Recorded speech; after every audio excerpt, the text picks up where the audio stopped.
അതിരപ്പള്ളി വെറ്റിലപ്പാറയിൽ ജനവാസ മേഖലയിൽ കാട്ടാന ഇറങ്ങി. പ്ലാന്റേഷൻ കോർപ്പറേഷൻ്റെ എണ്ണപ്പനത്തോട്ടത്തിലാണ് 2 കാട്ടാനകൾ ഇപ്പോൾ തമ്പടിച്ചിരിക്കുന്നത്. സൂരജ് സജി തത്സമയം ചേരുന്നു. സൂരജ് സജി, അതിൻ്റെ ദൃശ്യങ്ങളാണ് ഇപ്പോൾ പ്രേക്ഷകർ കണ്ടുകൊണ്ടിരിക്കുന്നത്. എന്തൊക്കെയാണ് സൂരജ് സജി വിശേഷങ്ങൾ? നമുക്ക് ബാക്കിൽ കാണുന്നത് ആളുകൾ ഓടി മാറുന്നതാണ് കാണുന്നത്. കാര്യം ഇത് ജനവാസ മേഖലയോട് ചേർന്ന മേഖലയാണ്. ഈ കാട്ടാന ഇപ്പോൾ ഈ റോഡ് മുറിച്ച് കടക്കും എന്നുള്ളതാണ് മനസ്സിലാക്കാൻ കഴിയുന്ന. ആളുകളൊക്കെ ഓടി മാറുന്നത് ദൃശ്യങ്ങളിൽ കാണാം. എന്തായാലും 2 കാട്ടാനയായിരുന്നു ഈ എണ്ണപ്പനത്തോട്ടത്തിൽ തമ്പടിച്ചിട്ടുണ്ടായിരുന്നത്. അതായത് ഇവർ പറയുന്നത് ഈ ജനവാസ മേഖലയിലേക്ക് പലപ്പോഴും കാട്ടാന ഇറങ്ങുന്നത് പതിവാണ്. അതായത് ആന ഇപ്പോൾ റോട്ടിലേക്ക് ഇറങ്ങി എന്നുള്ളതാണ്. റോട്ടിലേക്ക് ഇറങ്ങിയിരിക്കുന്നു. ആന റോട്ടിലേക്ക് ഇറങ്ങി. പ്രധാന പാതയാണ് ചാലക്കുടി അതിരപ്പള്ളി പാതയിലാണ് ഇപ്പോൾ ഈ കാട്ടാന ഇറങ്ങിയിരിക്കുന്നത്. ജനവാസ മേഖലയിലേക്ക് കാട്ടാന ഇറങ്ങി റോട്ടിലേക്ക് ആന ഇപ്പോൾ ഈ റോട്ടിലേക്ക് കയറുന്ന കാഴ്ചയാണ്. അതായത് ഇത് പ്രധാന പാതയാണ്. ഇവർ പറയുന്നത് സ്ഥിരം സംഭവമാണ്. അതായത് ഈ കാട്ടാനകൾ ഇതേപോലെ രാത്രി കാലങ്ങളിൽ എണ്ണപ്പനത്തോട്ടത്തിലേക്ക് ഇറങ്ങും, ജനവാസ മേഖലയിലേക്ക് പിന്നീട് ഈ കാട്ടാന എത്തുന്നതാണ് പതിവ്. നമ്മുടെ ദൃശ്യത്തിൽ കാണാം ആന ഈ പ്രധാന പാതയിലേക്ക് ഇറങ്ങുന്നതാണ്. പലപ്പോഴും ഈ വിനോദസഞ്ചാരികളെല്ലാം വരുന്ന സമയത്ത് ഇതുപോലെയാണ് കാട്ടാന ഈ ജനവാസ മേഖലയിലേക്ക് ഇറങ്ങുക. ഈ റോഡിലെല്ലാം ഇറങ്ങി കാട്ടാന ഈ വാഹനങ്ങൾ ഉൾപ്പെടെ തടഞ്ഞിടുന്നത് പതിവ് സംഭവമാണ്. ഇവർ പറയുന്ന പ്രധാന പരാതിയും അത് തന്നെയാണ്. ഈ ജനവാസ മേഖലയിലേക്ക് കാട്ടാനകൾ എത്തുന്നു എന്നുള്ളത് ഇവിടത്തുകാരുടെ കുറെ കാലമായുള്ള പരാതിയാണ്. ഇപ്പോൾ ദൃശ്യങ്ങളിൽ കാണുന്നത് ഈ കാട്ടാനക്കൂട്ടം, അതായത് കുറെ നേരമായി വെറ്റിലപ്പാറയ്ക്ക് സമീപം പ്ലാന്റേഷനിൽ തമ്പടിച്ചിരുന്ന കാട്ടാന അതിപ്പോൾ ക്യാമറമാനും ശ്രദ്ധിക്കണം, സൂക്ഷിച്ച് ഷൂട്ട് ചെയ്യണം, സൂക്ഷിച്ച് നിൽക്കണം നിങ്ങൾ കേട്ടോ. കാട്ടാനയാണ്, അതിന് 24 ഒന്നും പ്രശ്നമല്ല, സൂക്ഷിച്ച് നിൽക്കണം. ഈ പ്രധാന പാതയാണ്, അതായത് ചാലക്കുടിയിൽ നിന്ന് അതിരപ്പള്ളിക്കുള്ള പാത. ആ പാതയിലാണ് ഇപ്പോൾ ഈ കാട്ടാന നിലയുറപ്പിച്ചിരിക്കുന്നത്. അതോടൊപ്പം തന്നെ മറ്റൊരു കാട്ടാന ഈ എണ്ണപ്പനത്തോട്ടത്തിലും നിലയുറപ്പിച്ചിരിക്കുന്നത്. ആന റോഡ് മുറിച്ച് കയറി. നമ്മളിപ്പോൾ നിൽക്കുന്നത് ഒരു 200 മീറ്റർ അകലത്തിൽ നിന്നുകൊണ്ടാണ് നമ്മളിപ്പോൾ ഈ ദൃശ്യങ്ങൾ പകർത്തുന്നത്. കാരണം ആനയെ പ്രകോപിപ്പിക്കരുത് എന്നുള്ളത് തന്നെയാണ് ഏറ്റവും പ്രാഥമികമായി വേണ്ടത്. അതുകൊണ്ട് തന്നെ നമ്മളൊരു 200 മീറ്റർ അകലെ നിന്നാണ് ഈ ദൃശ്യങ്ങൾ പകർത്തിക്കൊണ്ടിരിക്കുന്നത്. നമ്മുടെ ഇടത്തുവശത്തും മറ്റൊരു ആന നിലനിൽക്കുന്നുണ്ട്. ഇത്തരത്തിലാണ് ഈ ദൃശ്യങ്ങൾ മിസ്സായാലും കുഴപ്പമില്ല, കാട്ടാനയുടെ മുമ്പിൽ പോയി പെടരുത്. വളരെ സൂക്ഷിക്കണം. എല്ലാ മുൻകരുതലുകളോടും കൂടി തന്നെയാണ് നമ്മൾ ഇവിടെ നിൽക്കുന്നത്. കാരണം ഈ ദൃശ്യങ്ങൾ പകർത്തുമ്പോഴും നമ്മൾ ഒരു തരത്തിലും ഈ കാട്ടാനയെ പ്രകോപിപ്പിക്കുന്ന നടപടിയിലേക്ക് പോകാത്ത തരത്തിലാണ് നമ്മൾ ഇവിടെ നിന്നുകൊണ്ട് ഈ ദൃശ്യങ്ങൾ പകർത്തുന്നതും റിപ്പോർട്ട് ചെയ്യുന്നതും. എന്തായാലും നമുക്ക് ഈ വാർത്തയിലേക്ക് വരികയാണെങ്കിൽ ഇത്തരത്തിലാണ് ഈ കാടിറങ്ങി രാത്രികാലങ്ങളിൽ കാട്ടാന ജനവാസ മേഖലയിലേക്ക് എത്തും. പ്രത്യേകിച്ച് ഈ പ്ലാന്റേഷന്റെ എണ്ണപ്പനത്തോട്ടത്തിലേക്ക് അടക്കം ഈ കാട്ടാനകൾ എത്തും. അതിനുശേഷം ഈ എണ്ണപ്പനയെല്ലാം കുത്തിമറിച്ചിട്ട് ആദ്യ ദൃശ്യത്തിൽ കാണുന്നതും അതാണ്. ഈ എണ്ണപ്പന കുത്തിമറിച്ചിട്ട് ഈ എണ്ണപ്പന കഴിച്ചതിന് ശേഷം ഇത് തിരിച്ചു പോകുന്നതാണ്. പലപ്പോഴും അതിനിടയിലാണ് ഈ ജനവാസ മേഖലയിലേക്ക് കാട്ടാനകൾ ഇറങ്ങിക്കൊണ്ട് ഈ പ്രശ്നങ്ങൾ സൃഷ്ടിക്കുന്ന സംഭവങ്ങളെല്ലാം തന്നെ ഉണ്ടായത്. ഇപ്പോൾ നമ്മൾ നിൽക്കുന്ന ഈ മേഖലക്കടുത്താണ് ഏകദേശം മാസങ്ങൾക്ക് മുമ്പ് ഒരു 2 വയസ്സുകാരിയെ കാട്ടാന ചവിട്ടിക്കൊന്ന സംഭവം പോലും ഉണ്ടായത്. ഇവിടെയാണ്. വനംവകുപ്പിനെ സംബന്ധിച്ച് അവർ പറയുന്നത് ഈ ആനയുടെ എണ്ണം പെരുകിയതോടുകൂടി ഈ നിരീക്ഷണങ്ങളോ അല്ലെങ്കിൽ ആനയെ ഓടിക്കുന്നതിനുള്ള സംവിധാനങ്ങൾ പോലും ഇവർക്കില്ല എന്നുള്ളതാണ് വനംവകുപ്പ് തന്നെ വ്യക്തമാക്കുന്നത്. അത്തരത്തിൽ വലിയൊരു പ്രതിസന്ധി വനംവകുപ്പ് ഉദ്യോഗസ്ഥർക്കിടയിലുണ്ട് എന്ന് അവർ വ്യക്തമാക്കുന്നു. പക്ഷെ എന്നാൽ പോലും ഈ പതിവിൽ നിന്ന് വിപരീതമായി, അതായത് കുറെ കാലങ്ങളായി ഈ ആനയുടെ എണ്ണം വർദ്ധിച്ചു വരുന്നതാണ് ഇവിടെ. ഇപ്പോൾ ഈ വനംവകുപ്പിന്റെ ഉദ്യോഗസ്ഥരടക്കം പ്രദേശത്തേക്ക് എത്തിയിരിക്കുന്നു. വനംവകുപ്പിന്റെ RRT സംഘം, അതാണ് ദൃശ്യങ്ങളിൽ നമുക്ക് കാണാം. വനംവകുപ്പിന്റെ RRT സംഘം ഇപ്പോൾ ഈ പ്രദേശത്ത് എത്തിയിട്ടുണ്ട്. ഇവരെത്തിയാണ് ഈ ആനയെ ജനവാസ മേഖലയിൽ ഇറങ്ങുമ്പോൾ പലപ്പോഴും തുരത്താറുള്ളത്. ഈ ചാലക്കുടിയിൽ നിന്ന് അതിരപ്പള്ളിയിലേക്ക് വരുന്ന മേഖലയാണ്, അതായത് പ്രധാന പാതയാണ്. ഒരിക്കലും ഇതൊരു വനമേഖല എന്ന് തീർത്തും പറയാവുന്ന ഒരു മേഖലയല്ല. കാരണം ഇടതുവശത്ത് അത് പ്ലാന്റേഷൻ കോർപ്പറേഷന്റെ സ്ഥലമുണ്ട്. ഇവിടെ നിന്ന് ഒരു 300 മീറ്റർ അപ്പുറത്തേക്ക് മാറിക്കഴിഞ്ഞാൽ പെട്രോൾ പമ്പ് ഉണ്ട്, വീടുകളുണ്ട്, മറ്റ് മുന്നിലേക്ക് പോയാൽ വീടുകളുണ്ട്. അങ്ങനെ അത്തരത്തിൽ ജനവാസ മേഖലയോട് ചേർന്ന ഒരു മേഖലയാണ് ഇവിടം. അവിടെയാണ് ഈ കാട്ടാനക്കൂട്ടം ഇറങ്ങുന്നത്. അതായത് ഇവർ പറയുന്നത് സ്ഥിരം വെള്ളച്ചാട്ടത്തിന് സമീപമുള്ള വെറ്റിലപ്പാറയിലെ ജനവാസ മേഖലയിലേക്ക് കാട്ടാനകൾ ഇറങ്ങി വന്നിരിക്കുകയാണ്. ഏതാണ്ട് കാട്ടാനകൾ നിൽക്കുന്നതിന്റെ ജസ്റ്റ് 200 മീറ്റർ അകലെ നിന്നുകൊണ്ട് നമ്മുടെ വാർത്താ സംഘം ചിത്രീകരിക്കുന്ന ദൃശ്യങ്ങളാണ് പ്രേക്ഷകർ ഇപ്പോൾ കാണുന്നത്. സൂരജ് സജിയും സംഘവുമാണ് ഇപ്പോൾ ഈ വെറ്റിലപ്പാറയിലുള്ളതിന്റെ തത്സമയ ദൃശ്യങ്ങളാണ്. നടു റോഡിലേക്ക് കാട്ടാന ഇറങ്ങി എന്നുള്ളതാണ് ഏറ്റവും വലിയ പ്രത്യേകത. ജനവാസ മേഖലയിലേക്കാണ് കാട്ടാന ഇറങ്ങി വന്നിരിക്കുന്നത്. അവരുടെ കാഴ്ചവട്ടത്തിൽ തന്നെയാണ്, നമ്മുടെ വാർത്താ സംഘത്തിൻ്റെ കാഴ്ചവട്ടത്തിൽ തന്നെയാണ് ആനയുള്ളത്. യഥാർത്ഥത്തിൽ വനം വകുപ്പ് ഉദ്യോഗസ്ഥന്മാർ, ജീവനക്കാർ എത്തി. അവരും ലേശം പരിഭ്രാന്തരാണെന്ന് സംശയം തോന്നുന്നു. വീണ്ടും സൂരജ് സജിയിലേക്ക്. സൂരജ് സജി, പറയൂ, എന്താണ് ഇപ്പോൾ അവിടെ സംഭവിച്ചുകൊണ്ടിരിക്കുന്നത്?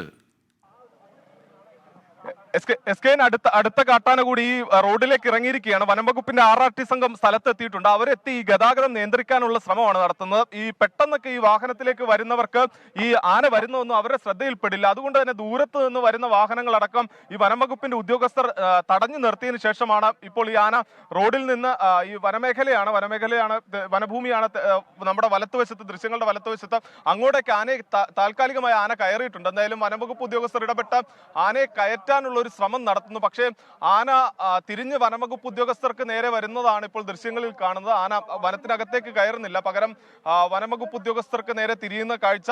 എന്തായാലും വനംവകുപ്പ് ഉദ്യോഗസ്ഥർ ഈ ആനയെ തുരത്താനുള്ള നടപടികളാണ് സ്വീകരിച്ചു വരുന്നത്. ഇത്തരത്തിൽ തന്നെയാണ്, കാരണം ഈ കാടിറങ്ങി രാത്രികാലങ്ങളിലെല്ലാം തന്നെ ഈ ജനവാസ മേഖലയിലേക്ക് കാട്ടാനകൾ എത്തും. ആ കാട്ടാന എത്തിയതിനു ശേഷം ഈ എണ്ണപ്പന പ്ലാന്റേഷന്റെ എണ്ണപ്പന തോട്ടത്തിലെത്തി ഈ എണ്ണപ്പനകൾ കുത്തിമറിച്ചിട്ട് അത് കഴിച്ചതിന് ശേഷമാണ് ഇത് ജനവാസ മേഖലയിലേക്ക് ഇറങ്ങുന്നത്. പലപ്പോഴും കൃഷിയിടങ്ങൾ അടക്കം ആക്രമിക്കുന്നുണ്ട്. നമ്മൾ ഈ വെറ്റിലപ്പാറയിൽ തന്നെ അല്പം മറ്റൊരു കൃഷിയിടത്തിൽ പോയിരുന്നു.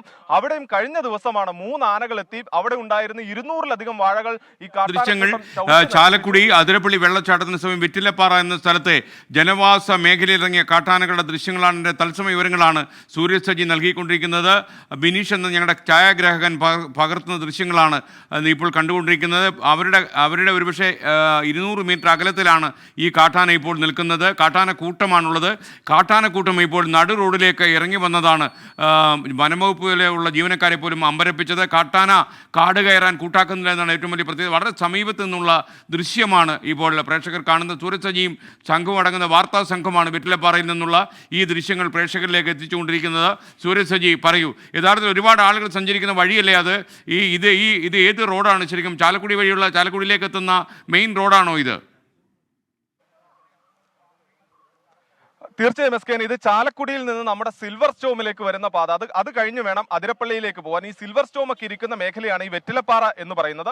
ആ വെറ്റിലപ്പാറയ്ക്കും ചാലക്കുടിക്കും ഇടയിലുള്ള ഭാഗത്താണ് ഇപ്പോൾ ഈ കാട്ടാനക്കൂട്ടം ഇറങ്ങിയിരിക്കുന്നത്. എന്തായാലും വനംവകുപ്പ് ഉദ്യോഗസ്ഥർ താൽക്കാലികമായി വനത്തിനോട് ചേർന്ന മേഖലയിലേക്ക് ഈ കാട്ടാനയെ കയറ്റിയതിനു ശേഷം ഇപ്പോൾ ഈ വാഹനങ്ങളെല്ലാം വിട്ടു തുടങ്ങിയിട്ടുണ്ട്. 100 കണക്കിന് വാഹനങ്ങളാണ് പ്രതിദിനം ഇതിലൂടെ പോകുന്നത്. കാരണം മലക്കപ്പാറയും ചാലക്കുടിയും ബന്ധിക്കുന്ന പ്രധാന പാതയാണ്. ചരക്ക് ലോറികൾ അടക്കം കടന്നു പോകുന്ന മേഖലയാണ്. ഈ മേഖലയിലാണ് ദിനംപ്രതി, അതായത് ഇവിടത്തുകാർ പറയുന്നത് എല്ലാ ദിവസവും ഇങ്ങനെയാണ്. ഈ റോഡിലൂടെ അവർക്ക് സുരക്ഷിതമായി സഞ്ചരിക്കാൻ പോലും കഴിയാത്ത ഒരു സാഹചര്യമാണ് ഉള്ളതെന്ന് പലപ്പോഴും ഇവർ പറയുന്നതാണ്. അത് സാക്ഷ്യപ്പെടുത്തുന്ന ദൃശ്യങ്ങൾ നേരത്തെയും നമ്മൾ തന്നെ പുറത്തുവിട്ടിട്ടുള്ളതാണ്. ഇന്നും അത്തരം ഒരു സംഭവം തന്നെയാണ്. കാരണം ഈ ബൈക്ക് യാത്രക്കാരൊക്കെ ഈ ആന നിൽക്കുന്നത് അറിയാതെയാണ് ഈ പാതയിലൂടെ വരുന്നതെങ്കിൽ ആന പെട്ടെന്ന് ഈ റോഡിലേക്ക് ഇറങ്ങുന്ന സമയത്ത് ഇവരെ അടക്കം തുമ്പിക്കൈ കൊണ്ട് അടിക്കുന്ന സാഹചര്യം ഉണ്ടായിട്ടുണ്ട്. കഴിഞ്ഞ 2 ആഴ്ച മുമ്പാണ് വെറ്റിലപ്പാറയിൽ വെച്ച് ബൈക്കിൽ സഞ്ചരിച്ച ദമ്പതികൾക്ക് നേരെ ഇത്തരത്തിൽ കാട്ടാനയുടെ ആക്രമണം ഉണ്ടായത്.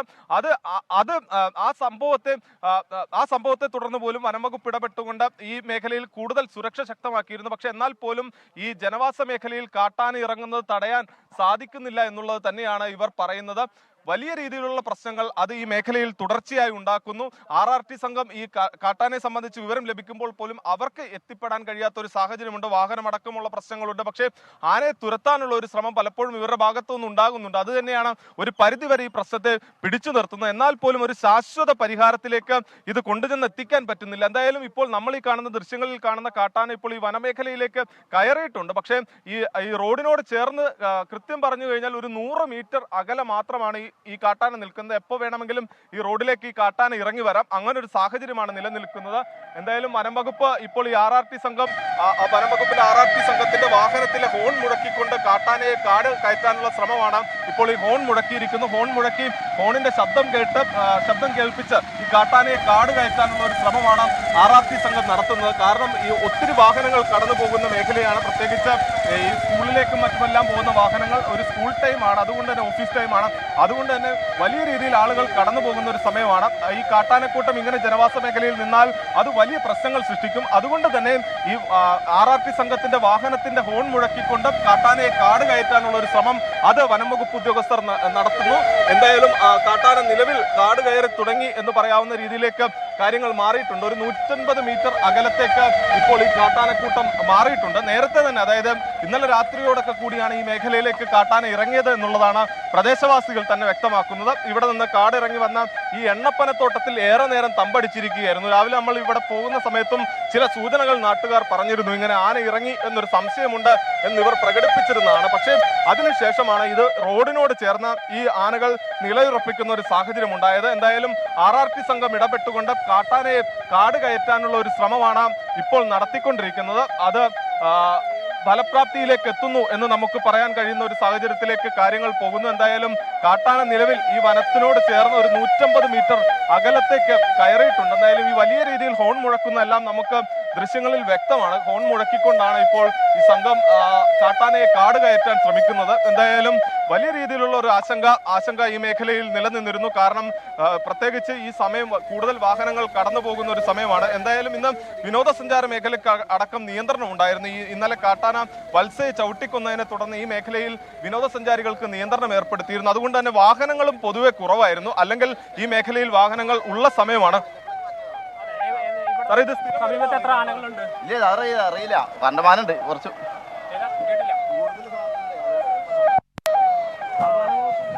ഇത് SKN ദൃശ്യങ്ങളിൽ കാണുന്ന കോൺഗ്രസ് പ്രവർത്തകർ ഇപ്പോൾ ഈ റോട്ടിൽ പ്രതിഷേധിക്കുന്നതാണ്. കാരണം ഇന്ന് കോൺഗ്രസ് കരിദിനമെല്ലാമായി അതിരപ്പള്ളിയിൽ ഈ കടകളെല്ലാം അടച്ചിട്ട് വലിയ പ്രതിഷേധത്തിലേക്ക് കോൺഗ്രസ് പ്രവർത്തകർ പോയിരുന്നു.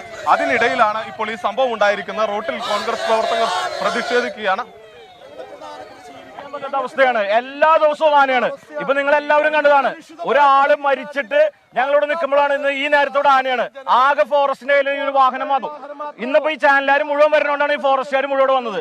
ഞങ്ങളുടെ വീടുകളിൽ ഞങ്ങൾക്ക് ഒരു കൃഷിയും ചെയ്യാൻ പറ്റണില്ല. ഞങ്ങൾക്ക് ജീവിക്കാൻ പറ്റാത്ത അവസ്ഥയാണ്.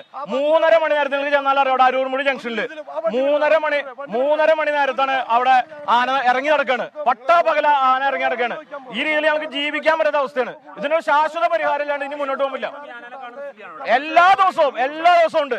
ഞങ്ങൾക്ക് മെസ്സേജ് വന്നിരുന്നു ആദ്യം ആനയുള്ളപ്പോ, ആന ഇറങ്ങിയിട്ടുണ്ടെന്ന് പറഞ്ഞ്. ഇപ്പൊ ഒരു മെസ്സേജും ഇല്ല, ഒന്നുമില്ല. ഇന്നലെ ബോഡിയുടെ പിന്നാലെ ഞങ്ങൾ പോകുമ്പോ ഇവിടെ തന്നെ ആന, ഈ സ്ഥലത്ത് തന്നെ ഇന്നലെ പകലാന. ഇവിടെ ഈ ഫോറസ്റ്റുകാർ ഇപ്പൊ നിങ്ങളെ കാണിക്കുമ്പോൾ ഒരു പ്രസനത്തിന് വേണ്ടിയാണ് ഇവിടെ ഫോറസ്റ്റുകാർ തന്നെ. അല്ല, മാധ്യമങ്ങൾ ഇവിടെ ഉള്ളതുകൊണ്ടാണോ, വനംവകുപ്പ് ഉള്ളതുകൊണ്ട് തന്നെ ഇവരതിന് പ്രാധാന്യം കാണിക്കുന്നത്. അല്ലെങ്കിൽ ഇവിടെ ജനങ്ങൾക്ക് ഈ പ്ലാന്റേഷൻ വരെ പോകാൻ പറ്റാത്ത കണ്ടീഷനാണ്.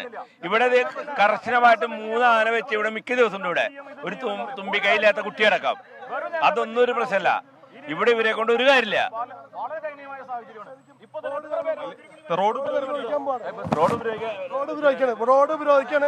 ഇത്തരത്തിലാണ് ഈ കോൺഗ്രസ് പ്രവർത്തകരുടെ നേതൃത്വത്തിൽ ഇപ്പോൾ ഈ റോഡ് ഉപരോധിക്കുകയാണ്. ഇവർ പ്രധാനമായും ചൂണ്ടിക്കാണിക്കുന്ന പലപ്പോഴും ഈ വനംവകുപ്പ് ഉദ്യോഗസ്ഥരുടെ ഭാഗത്ത് നിന്ന് ഒരു കാര്യക്ഷമമായ ഇടപെടൽ ഉണ്ടാകുന്നില്ല എന്നാണ് കോൺഗ്രസ് പ്രവർത്തകർ ആരോപിക്കുന്നത്. അതായത് ഇന്ന് ഈ വത്സയുടെ മരണവുമായി ബന്ധപ്പെട്ടുകൊണ്ട് ഈ മാധ്യമപ്രവർത്തകർ അടക്കം ഈ മേഖലയിൽ, അതായത് വെറ്റിലപ്പാറയിൽ രാവിലെ തുടങ്ങി ക്യാമ്പ് ചെയ്തിരുന്നു. അതുകൊണ്ട് മാത്രമാണ് വനംവകുപ്പിന്റെ ഭാഗത്ത് നിന്ന് ഇപ്പോൾ ഈ കാര്യക്ഷമമായ നടപടി ഉണ്ടായത്. അല്ലെങ്കിൽ സാധാരണ ഒരു ദിവസമാണെങ്കിൽ വനംവകുപ്പ് ഇതിന് മുഖവിലക്കെടുക്കാത്ത രീതിയാണുള്ളത്. പലപ്പോഴും ഇവിടുത്തെ പ്രദേശവാസികൾ ഉൾപ്പെടെ കാട്ടാനകൾ ആക്രമിക്കുന്ന സാഹചര്യമുണ്ട്. അതുകൊണ്ട് തന്നെ ഇത് അംഗീകരിക്കാൻ കഴിയുന്നതല്ല. വനംവകുപ്പിന്റെ ഭാഗത്തു നിന്ന് കാര്യക്ഷമമായ ഇടപെടൽ വേണം, അതിൽ കൃത്യമായ ഉറപ്പ് വേണം എന്നാവശ്യപ്പെട്ടുകൊണ്ടാണ് ഇപ്പോൾ ഈ കോൺഗ്രസ് പ്രവർത്തകരുടെ നേതൃത്വത്തിൽ ഈ റോഡ് ഉപരോധിക്കുന്ന. ഇവർ പറയുന്ന ഒരു പ്രധാനപ്പെട്ട കാര്യം, ഇന്നലെ ഈ കാട്ടാനയുടെ ആക്രമണത്തിൽ മരിച്ച വത്സയുടെ ബോഡിയുമായി ഇവിടെ നിന്ന് ആംബുലൻസ് പോകുന്ന സമയത്ത് പോലും ഈ കാട്ടാന ഈ വാഹനത്തിന് അരികിലെത്തുന്ന ഒരു സാഹചര്യം ഉണ്ടായി എന്നുള്ളതാണ് പറയുന്നത്. അത്തരത്തിൽ വലിയ ജനജീവിതം ദുസ്സഹമാകുന്ന രീതിയിലേക്ക് കാര്യങ്ങൾ പോയി എന്നുള്ളതാണ് ഇവർ ചൂണ്ടിക്കാണിക്കുന്നത്. നമ്മുടെ പ്രധാന ആവശ്യം എന്താ? നമ്മുടെ പ്രധാന ആവശ്യം ജനങ്ങൾക്ക് സുരക്ഷിതമായി യാത്ര ചെയ്യണം, ജനങ്ങൾക്ക് സുരക്ഷിതമായിട്ട് വാഹനങ്ങൾ ഓടിക്കണം. അതിരപ്പള്ളി മേഖല എന്ന് പറയുന്നത് വനവുമായി ബന്ധപ്പെട്ട് കിടക്കുന്ന മേഖലയാണ്. ഇവിടെ ആദിവാസികളടക്കം 14 ആദിവാസി ഊരുകൂട്ടങ്ങളുണ്ട്. ഇന്നലെ പോലപ്പാറയിലെ ഒരു വത്സല എന്ന് പറയുന്ന വന്ധവധോയിയെ ആന ചവിട്ടിക്കൊന്നു. ആ പോസ്റ്റ്മോർട്ടം 12 മണിക്ക് പോസ്റ്റ്മോർട്ടം കഴിഞ്ഞ് ആ ബോഡി അടക്കം ചെയ്യാൻ ഇവിടെ എത്തും. ഞങ്ങളെ സംബന്ധിച്ചിടത്തോളം ഞങ്ങൾക്ക് നിരന്തരം ഞങ്ങളുടെ കൃഷികൾ, ഞങ്ങളുടെ വിളകൾ എല്ലാം ഈ ആനയും പന്നിയും മറ്റെല്ലാ മൃഗങ്ങളും നശിപ്പിച്ച് ഒരു ജീവിതത്തിലേക്ക് കടന്നു ചെല്ലാൻ പറ്റാത്തൊരു സാഹചര്യമാണ്. മനസ്സിലായോ? അത് കാരണം കൊണ്ട് ഞങ്ങൾ അതിനെക്കുറിച്ച് അത് കാരണം കൊണ്ട് ഞങ്ങൾ ഈ ബസ് മാത്രം ഞങ്ങൾ SLC പരീക്ഷ ഉള്ളതുകൊണ്ട് മാത്രം ഞങ്ങൾ കടത്തിവിടുന്നു. വീണ്ടും ഞങ്ങൾ കൺസെഷൻ കൊടുക്കുന്നു. ആ വണ്ടി പൊക്കോട്ടെ. SLC പരീക്ഷ അല്ലെങ്കിൽ ഹർത്താലാണ് ഞങ്ങൾ പ്രഖ്യാപിച്ചത്. ഇതിനൊരു ശാശ്വത പരിഹാരം ഉണ്ടായില്ലെങ്കിൽ ശക്തമായ പ്രതിഷേധവുമായി ഞങ്ങൾ മുന്നോട്ട് പോകും എന്ന് ഈ അവസരത്തിൽ ഞാൻ പറഞ്ഞു ഉദ്ദേശിച്ചു. ഇവർ സൂചിപ്പിച്ചതുപോലെ തന്നെ ഇന്നലെ ഈ സംഭവം ഉണ്ടായതിനു ശേഷം ഇവർ ഹർത്താൽ പ്രഖ്യാപിക്കാനായിരുന്നു ആലോചിച്ചിരുന്നത്. പക്ഷേ പരീക്ഷാ വേളയാണ്, അതുകൊണ്ട് തന്നെ കുട്ടികൾക്ക് ബുദ്ധിമുട്ടുണ്ടാകരുത് എന്ന് കരുതിയാണ് കരിദിനത്തിലേക്ക് പ്രതിഷേധം കോൺഗ്രസ് പ്രവർത്തകർ മാറ്റിയത്. ഇപ്പോൾ ഇവർ ഈ റോഡ് ഉപരോധിച്ചെങ്കിൽ പോലും ഇത് പ്രധാന പാതയാണ്. അതായത് അതിരപ്പള്ളിയിൽ നിന്നും മലക്കപ്പാറയിൽ നിന്നും ഒക്കെ ചാലക്കുടിയിലേക്ക് എത്തേണ്ട ആളുകൾക്ക് പോകേണ്ട പാതയാണ്. അതുകൊണ്ട് തന്നെ ഇതിലൂടെ വന്ന ബസ് അതിനകത്ത് SSLC പരീക്ഷയ്ക്ക് പോകേണ്ട കുട്ടികൾ അടക്കമുണ്ട്. അതുകൊണ്ട് തന്നെ അവർ ആ വാഹനം കടത്തിവിട്ടിട്ടുണ്ട്. പക്ഷേ ഈ വിനോദസഞ്ചാരികളുടെ അടക്കമുള്ള വാഹനങ്ങൾ എനിക്ക് പിന്നിൽ ദൃശ്യങ്ങളിൽ കാണാം. ആ വാഹനം അവർ തടയുകയാണ്. റോഡ് ഉപരോധിക്കുന്ന നടപടിയുമായി മുന്നോട്ട് പോകും എന്നുള്ളത് തന്നെയാണ് കോൺഗ്രസ് പ്രവർത്തകർ പറയുന്നത്. ഇപ്പോൾ ഈ വനം വകുപ്പ് ഉദ്യോഗസ്ഥർ ഇടപെട്ടുകൊണ്ട് ഈ വാഹനം കടത്തിവിടാനുള്ള ഒരു ശ്രമം നടത്തുന്നുണ്ട്. അതായത് ഇന്ന് ഈ കരിദിനം ആചരിക്കുന്ന സമയത്ത് ഈ ജനവാസ മേഖലയിലേക്ക് പ്രത്യേകിച്ച് ഈ റോഡിലേക്ക് കാട്ടാൻ ഇറങ്ങിയതാണ് പെട്ടെന്ന് ഈ കോൺഗ്രസ് പ്രവർത്തകരെ പോലും പ്രകോപിപ്പിച്ചത്. അവർ പറയുന്നത് ഇന്നലെ ഒരു ജീവൻ നഷ്ടമായിട്ട് പോലും ആ ജീവനുമായി ആ മൃതദേഹവുമായി ഇതിലൂടെ പോകുന്ന സമയത്ത് പോലും കാട്ടാനയുടെ ആക്രമണം അല്ലെങ്കിൽ കാട്ടാനയെ നേരിടേണ്ട ഒരു സാഹചര്യം ഉണ്ടായി. അത്തരത്തിൽ ജനജീവിതം ദുസ്സഹമായി മാറിയിരിക്കുന്ന ഒരു സാഹചര്യമാണ് നിലനിൽക്കുന്നത്. അതുകൊണ്ട് തന്നെ ഇതിനകത്ത് വനംവകുപ്പിന്റെ കാര്യക്ഷമമായ ഇടപെടൽ ഉണ്ടാകണം എന്നുള്ളതാണ് പറയുന്നത്. ഇന്ന് നമ്മൾ ഈ വനംവകുപ്പിന്റെ ഇവിടുത്തെ ഉന്നത ഉദ്യോഗസ്ഥരുമായെല്ലാം സംസാരിക്കുമ്പോൾ ഈ വാഹനങ്ങൾ ഇല്ലാത്തത് പോലും ഇവരെ സംബന്ധിച്ച് വലിയ പ്രതിസന്ധിയാണെന്നുള്ളത് അവർ അനൌദ്യോഗികമായി തന്നെ നമ്മളോട് സ്ഥിരീകരിക്കുന്നുണ്ട്. അതായത് ഇതിന്റെ അപ്പുറത്തെ ഭാഗം എന്ന് പറയുന്നത് അതായത് നമ്മളിപ്പോൾ നിൽക്കുന്ന റോഡിന്റെ അപ്പുറത്തെ ഭാഗത്താണ് ഏഴാറ്റുമുഖവും ചാലക്കുടിപ്പുഴയും എല്ലാം ഉള്ളത്. ആ വശത്താണ് ചാലക്കുടിപ്പുഴയും അതുപോലെ തന്നെ ഏഴാറ്റുമുഖവും എല്ലാം ഉള്ളത്. ആ മേഖലയിലാണ് ഏറ്റവും കൂടുതൽ കാട്ടാന ശല്യമുള്ളത്. പക്ഷേ അവിടെ ഒരു വാഹനമാണ് RRT സംഘത്തിനുള്ളത്. അതായത് കിലോമീറ്ററുകൾ ദൂരം സഞ്ചരിച്ചുകൊണ്ട് നിരീക്ഷണം നടത്തേണ്ട മേഖലയാണ്. ആ മേഖലയിൽ ഇവർക്കുള്ളത് ഒരേ ഒരു വാഹനമാണ്. അതുകൊണ്ട് തന്നെ ഇന്ന് നമ്മൾ ഈ വനംവകുപ്പിന്റെ ഉന്നത ഉദ്യോഗസ്ഥരുമായി സംസാരിക്കുമ്പോൾ അവരുടെ ഓഫീസ് ആവശ്യത്തിന് ഉപയോഗിക്കുന്ന ഒരു വാഹനം കൂടി നാളെ മുതൽ അതായത് രാത്രികാല പെട്രോളിങ്ങിന് വിട്ടുകൊടുത്തുകൊണ്ട് അത്തരത്തിൽ നിരീക്ഷണങ്ങൾ ശക്തമാക്കാൻ ഇവർ തീരുമാനിച്ചു എന്നുള്ളതാണ് പറയുന്നത്. അത്തരത്തിൽ ഒരു ദയനീയമായ സാഹചര്യം വനംവകുപ്പിനെ സംബന്ധിച്ചുമുണ്ട്. വാഹനങ്ങൾ ഉൾപ്പെടെയുള്ളവരുടെ പ്രതിസന്ധിയുണ്ട്. പക്ഷേ നാട്ടുകാർ പറയുന്നത് തങ്ങൾക്ക് ഇതുമായി ബന്ധപ്പെട്ടുകൊണ്ട് ശാശ്വതമായ ഒരു പരിഹാരം ഈ വിഷയത്തിൽ ഉണ്ടാകേണ്ടതുണ്ട്. കാലങ്ങളായി ഇത് പറയുന്നതാണ്, പരാതി പറയുന്നതാണ്. വാർത്തകൾ വരുന്ന സമയത്ത് മാത്രം അതിൽ ഒരു ഇടപെടൽ ഉണ്ടാകുന്നു. അതിനപ്പുറത്തേക്ക് കുറച്ച് ദിവസങ്ങൾക്ക് ശേഷം വീണ്ടും പഴയപടി കാര്യങ്ങൾ പോകുന്നു എന്നുള്ളതാണ് പറയുന്നത്. ജനവാസ മേഖലയിലേക്ക് ഈ കാട്ടാനകൾ അടക്കം ഇറങ്ങുന്നത് തടയുന്നതിന് വേണ്ട നടപടി വേണം എന്നുള്ളത് തന്നെയാണ് ഈ കോൺഗ്രസ് പ്രവർത്തകർ അടക്കം പറയുന്നത്. എന്തായാലും ഇവർ ഔദ്യോഗികമായി ഹർത്താൽ പ്രഖ്യാപിച്ചില്ലെങ്കിൽ പോലും ഇവിടുത്തെ ഈ മേഖലയിലെ കടകൾ ഉൾപ്പെടെ കോൺഗ്രസ് പ്രവർത്തകർ അടപ്പിച്ചിരുന്നു. അവർ പറഞ്ഞിരുന്നത്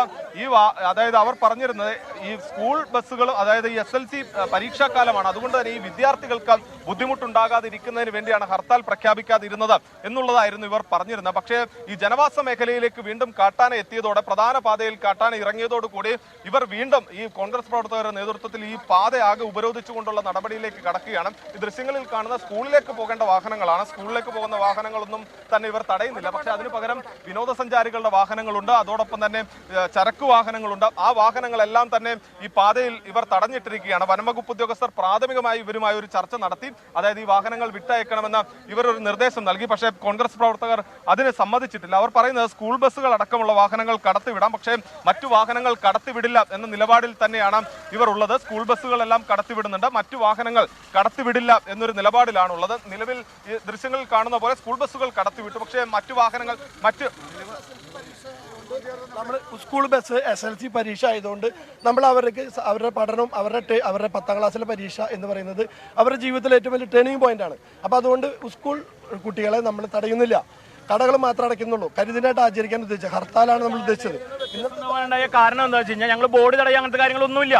പക്ഷേ ഇപ്പൊ നിങ്ങൾ വന്നപ്പോൾ കണ്ടതാണ്, പട്ടാപ്പകല് പോലും ഇവിടെ ആന ഇറങ്ങി കിടക്കണ്. ഇതിന് ശാശ്വത പരിഹാരം ഉണ്ടാവുന്നില്ല. ഒരു മരണം ഉണ്ടായാലേ ഒരു തീരുമാനം ഉണ്ടാവുള്ളൂ എന്നുള്ള അവസ്ഥയിലെത്തി. ഒരാൾ മരിക്കുമ്പോൾ ഇവർ വന്നിട്ട് പറയും ഞങ്ങൾ അത് ചെയ്യും ഇത് ചെയ്യുമെന്ന് പറയും. ഇവിടെ എവിടെയാ ഫെൻസിങ്? എവിടെയാ? ഞങ്ങൾക്ക് എത്ര വർഷമായി ഫെൻസിങ് ഇടും എന്ന് പറയുന്നുണ്ട്. ഫെൻസിങ് ഇല്ല. ഇതൊരു കർഷക വസിക്കുന്ന പഞ്ചായത്താണ്. ഈ പഞ്ചായത്തിനകത്തേക്ക് ഒരു കർഷകന് ഒരു കൃഷി ചെയ്യാൻ പറ്റുന്നില്ല. ആന, മയില്, മാനുകള് അടക്കം മുഴുവൻ മൃഗങ്ങൾ ഇതിനകത്ത് കയറി വിലസാണ്. അതുകൊണ്ടാണ് ഞങ്ങൾ ശക്തമായ പ്രതിഷേധമായിട്ട് പോകുന്നത്. ഈ ഒരു പകല് നേരത്ത് ഇപ്പൊ നിങ്ങൾ കണ്ടതല്ലേ, ഇപ്പൊ സമയം എത്ര മണിയായി? ഒരു 9 മണി നേരത്ത് കുട്ടികൾ സ്കൂളിൽ പോകുന്ന സമയമാണ്. ഈ സമയത്ത് പോലും ഇതാണ് അവസ്ഥ എന്നുണ്ടെങ്കിൽ എങ്ങനെ ഞങ്ങളിവിടെ ജീവിക്കും? അപ്പൊ ഞങ്ങൾക്ക് ഇതിന് കൃത്യമായ ഒരു പരിഹാരം ഉണ്ടായേ പറ്റുള്ളൂ. ആള് മരിച്ചാലേ പരിഹാരം കാണൂ എന്ന് പറയുന്നത് ധാർഷ്ട്യമാണ്. ഇവിടുത്തെ ജനങ്ങള് നികുതി പണം കൊടുത്തിട്ടാണ് ഈ സർക്കാരുകൾ മുന്നോട്ട് പോകുന്നത്. ഈ നികുതി പണം വാങ്ങിച്ചാൽ ആനയെല്ലാം നികുതി പണം കൊടുക്കുന്നത് ഞങ്ങളാണ്. ഓരോ ഉപ്പ് തൊട്ട് കൽപ്പൂരം വരെ വാങ്ങുന്ന സാധനങ്ങൾക്ക് നികുതി കൊടുക്കുന്നത് ഞങ്ങളാ. ഞങ്ങളുടെ നികുതി പണം കൊണ്ടാണ് ശമ്പളം വാങ്ങുന്ന ഉദ്യോഗസ്ഥന്മാരുള്ളൂ ഈ സർക്കാരും പ്രവർത്തിക്കുന്നത്. അപ്പോൾ ഞങ്ങൾക്കാണ് പ്രൊട്ടക്ഷൻ നൽകേണ്ടത്. ഇവിടെ ഈ ആനേനെ പോയി ശബ്ദം ഉണ്ടാക്കി ആന അങ്ങോട്ട് മാറി നിൽക്കാണ്. നിങ്ങൾ വേണമെങ്കിൽ കയറി നോക്കിക്കോ, 10 മിനിറ്റിനുള്ളിൽ ആന താഴ്ത്തിക്ക് ഇറങ്ങി വരും. പട്ടാപ്പകലിതാണെങ്കിൽ പിന്നെ വൈകുന്നേരത്തെ രാത്രി കാലങ്ങളിലെ അവസ്ഥ പറയാനുണ്ടോ? അതുകൊണ്ട് ഇന്ന് പ്രതിഷേധത്തിൽ യാതൊരു കാര്യവും വരുത്താൻ സമ്മതിച്ചിട്ടില്ല. ഞങ്ങൾ മരിച്ച മൃതശരീരത്തിനോട് യാതൊരുവിധ പ്രശ്നങ്ങളും ഉണ്ടാവില്ല. അത് കടത്തിവിടും. അതിനെല്ലാവിധ അതിന്റെ കർമ്മങ്ങളിലൊക്കെ ഞങ്ങൾ പങ്കെടുക്കും. ഞങ്ങളുടെ ഒരു സഹോദരിയാണ് മരിച്ചിരിക്കുന്നത്. ഞങ്ങൾ ആ കാര്യത്തിലൊന്നും യാതൊരു തടസ്സം ഉണ്ടാവില്ല. ഇന്ന് SSLC പരീക്ഷ ഉള്ളത് കൊണ്ട് തന്നെയാണ് ഇവിടെ ഹർത്താൽ നടത്താതിരുന്നത്. അതുകൊണ്ടാണ് SSLC പരീക്ഷയ്ക്ക് വേണ്ട എല്ലാ സൗകര്യവും ഞങ്ങൾ ചെയ്തു കൊടുക്കും. പക്ഷെ സാധാരണ ജനങ്ങൾക്ക് ജീവിക്കണ്ടേ? ഞങ്ങളല്ലാതെ ഇവിടെ പ്രതിഷേധം അറിയിച്ചില്ലെങ്കിൽ എങ്ങനെയാണ് മുകളിലുള്ള ആളുകൾ അറിയുന്നത്? ഇവിടെ വനംവകുപ്പ് ഉണ്ടോ എന്ന് സംശയമാണ്.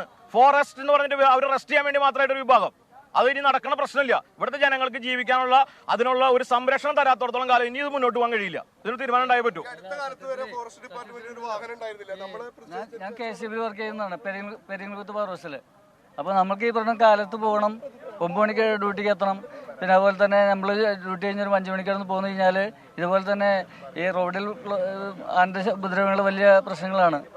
ആന ഇത്തരത്തിൽ തന്നെയാണ് സ്കെയിൻ. അതായത് ഇവർ പറയുന്നത് ഇതൊരു സ്കൂൾ സമയം കൂടിയാണ്. ആ സമയത്താണ് ഈ ജനവാസ മേഖലയിൽ, അതായത് ഈ റോട്ടിൽ കാട്ടാന ഇറങ്ങി നിന്നത്. അതായത് ഈ വനംവകുപ്പ് ഉദ്യോഗസ്ഥർ ആദ്യഘട്ടത്തിൽ ഇവർ സൂചിപ്പിക്കുന്നതിലെല്ലാം തന്നെ വലിയ രീതിയിൽ യാഥാർത്ഥ്യമുണ്ട്, ന്യായമുണ്ട് ഇവരുടെ ഭാഗത്ത്. അതായത് നമ്മൾ ഇവിടെ വരുന്ന സമയത്ത് 2 കാട്ടാനകൾ ഈ എണ്ണപ്പനത്തോട്ടത്തിൽ തമ്പടിച്ചിരിക്കുന്നു. രാവിലെ നമ്മൾ ഇതുവഴി പോകുന്ന സമയത്ത് നമുക്ക് ആനയുണ്ട് എന്നൊരു ചെറിയ സംശയം തോന്നിയിരുന്നതുമാണ്.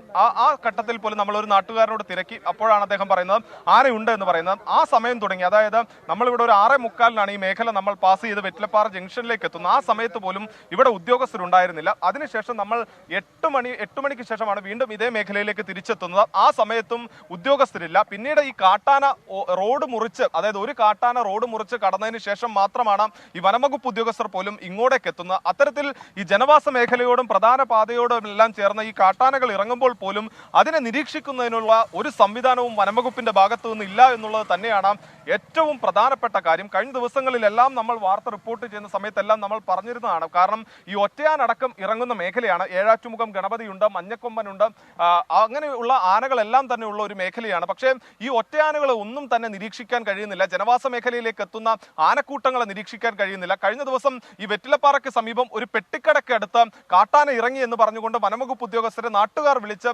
പരാതി പറയുന്നു. ആ സമയത്ത് അവർ പറഞ്ഞത് തങ്ങളുടെ കയ്യിൽ വാഹനമില്ല വരാൻ എന്നതാണ് പറഞ്ഞത്. പിന്നീട് അവിടെ ഉണ്ടായിരുന്ന കാട്ടാനക്കൂട്ടം ഈ കടയും അതുപോലെ സമീപത്തുണ്ടായിരുന്ന വീടുകളും ഉൾപ്പെടെ ഈ കാട്ടാന ആക്രമിച്ച് തകർക്കുന്ന ഒരു സാഹചര്യമുണ്ടായി. പിന്നീടാണ് ഈ വനംവകുപ്പ് ഉദ്യോഗസ്ഥർ ഇങ്ങോട്ടേക്ക് എത്തുന്ന സാഹചര്യമുണ്ടായത്. അതുപോലെ തന്നെ ജനവാസ മേഖലയിൽ ഇന്ന് നമ്മൾ കണ്ടതുപോലെ തന്നെ കാട്ടാനക്കൂട്ടം റോഡിലിറങ്ങിയ സമയത്തും വനംവകുപ്പ് ഉദ്യോഗസ്ഥരെ വിവരമറിയിച്ച സമയത്ത് അവർ പറഞ്ഞത് അവർ അത് മുഖവിലക്ക് എടുക്കുന്നില്ല. പിന്നീട് നാട്ടുകാരുടെ നേതൃത്വത്തിൽ ആ കാട്ടാനയെ ഓടിക്കുന്നു. പക്ഷേ അത് ഓടിക്കയറിയത് ഒരു കോളനിയിലേക്കായിരുന്നു. ഈ വീടുകളിലൂടെ എല്ലാം കാട്ടാന ഓടി നടന്ന് അവസാനം ഈ ഫോറസ്റ്റ് സ്റ്റേഷന്റെ മുന്നിലെത്തിയ സമയത്താണ് ഈ വനംവകുപ്പ് ഉദ്യോഗസ്ഥർ ഇറങ്ങിയിട്ട് ആ കാട്ടാനയെ ഓടിക്കുന്നത്. അത് കഴിഞ്ഞ ദിവസം, അതായത് കഴിഞ്ഞ ആഴ്ച നടന്ന സംഭവമാണ്.